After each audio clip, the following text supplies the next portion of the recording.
Ég held að ég hef verið bara mjög heflaður og ég hef reynt að gæta mjög orða minna það hvernig við tökumst á þessu umræðu. Ég hef hins vegar hafnað kröfunni að þetta sé ekki rætt Já. og sem að er eitt stærsta vandamál Vesturlanda og bara það eru margar þjóðir sem eru núna í svo miklum vandræðum að því að það hefur ekki mátt að ræða vandan þegar hann kemur upp, hvernig hann birtist og hvernig sé hægt að taka á því. Og bara stríðsástand í Svíþjóð. Ég bara þekki fólk sem hefur starfað þar sem læknar og þekki til fólk sem hefur verið þar í tengslu við löggæslumál og annað og það er bara orðið algjört ófremdar ástand og þeir ráða ekki neitt við neitt. Hér eru komnar upp ákveðna birtingamyndir af þessu ástandi og við höfum ekki sömu verkfæri og Svíar til að takast á við það. Og við erum svo lítið samfélag að þetta er farið að ógna tungumálun okkar, þetta var að ógna börnunum okkar, sérstaklega í þeim hverfum þar sem fólk er félagslega veikt fyrir. Já. Og ef að menn treystar sig ekki til þess að tala þetta og horfast í augu við þetta, þá endar þetta með skelfingu. Og ég tók til þess að Morgunblaðið fjallaði alvarlega uppákomu í Breiðholtsskóla, þar sem að heilum ágangi hefur verið haldið í gíslingu ungra drengja.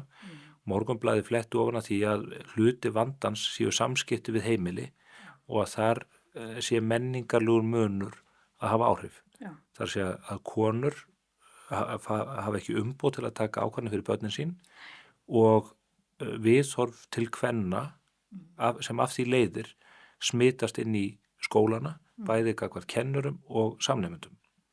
Og þetta fjallaði Morgunblaðið af, ég gerði það ekki, kollegi minn, af nærgætni og yfirvegun og bara með sannleikan af vopni. Já. Og þá stígur fram maður svo Ragnar Þór Pétursson fyrir formað kennarasambands og fleiri og segja að þessi umfjöllun er viðbjóður. Þetta er viðurstyggilegt og þetta er bannað og Morgunblaðið er rasista miðill og ég veit ekki hvaða orð voru ekki notuð blaðið og það sem hefur verið notað mig sko, líka við það.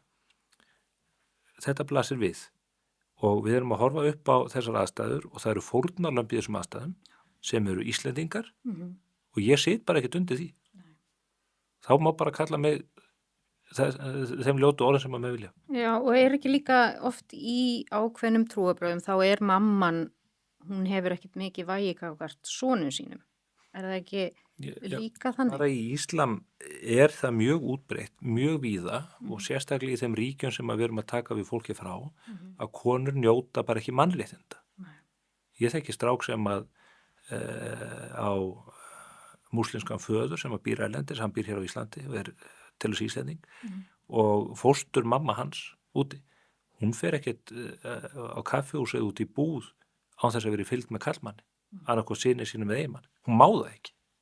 Og ég heyri stundum fólk ruglut allan á samstöðinu og þetta lið tala eins og að þetta séu fordómar og þessar lýsingar eigi sér ekki stóð í raunveruleikanum og að það séu raun og veru lítill munur á stöðu kvenna hér og í þessum löndum. Hlífið mér bara við þessu. Já. Þetta er algjörð þvæla og þessu sé stað ótrúlega við. Halla Gunnarsdóttir sem að núna ætlar að verða formaður VR, hún lýsti því hátíðlega yfir eftir einhverja ferð til Íran fyrir nokkrum árum að það væri nú bara stigsmunur á stöðu kvenna í Íran og Íslandi. Hvað á hótelinu sem hún var á? Eða? Ég segi bara á hvaða fíkniefnum er fólk. Þetta minnir helst á það þegar Halldór Laxness og kommunistarnir fóru inn í Sovétríkin, þeir sáu hungursneyðina, þeir sáu viðbjóðin sem að kommunismin var að leiða yfir þessar þjóðir.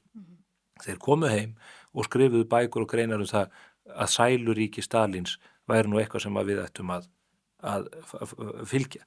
Og það er sama umræða núna þessa félagslegu stöðu út af innflytjendum sem að eiga erfitt með að aðlagast hérna, vilja ekki aðlagast, að okkur krafan er svo að við skrifum samt undir pappírinn það að þetta sé allt í lagi og þetta hafi ekkert með þessa félagslegu, trúarlegu, menningarlegu og landfræðilegu breytur að gera.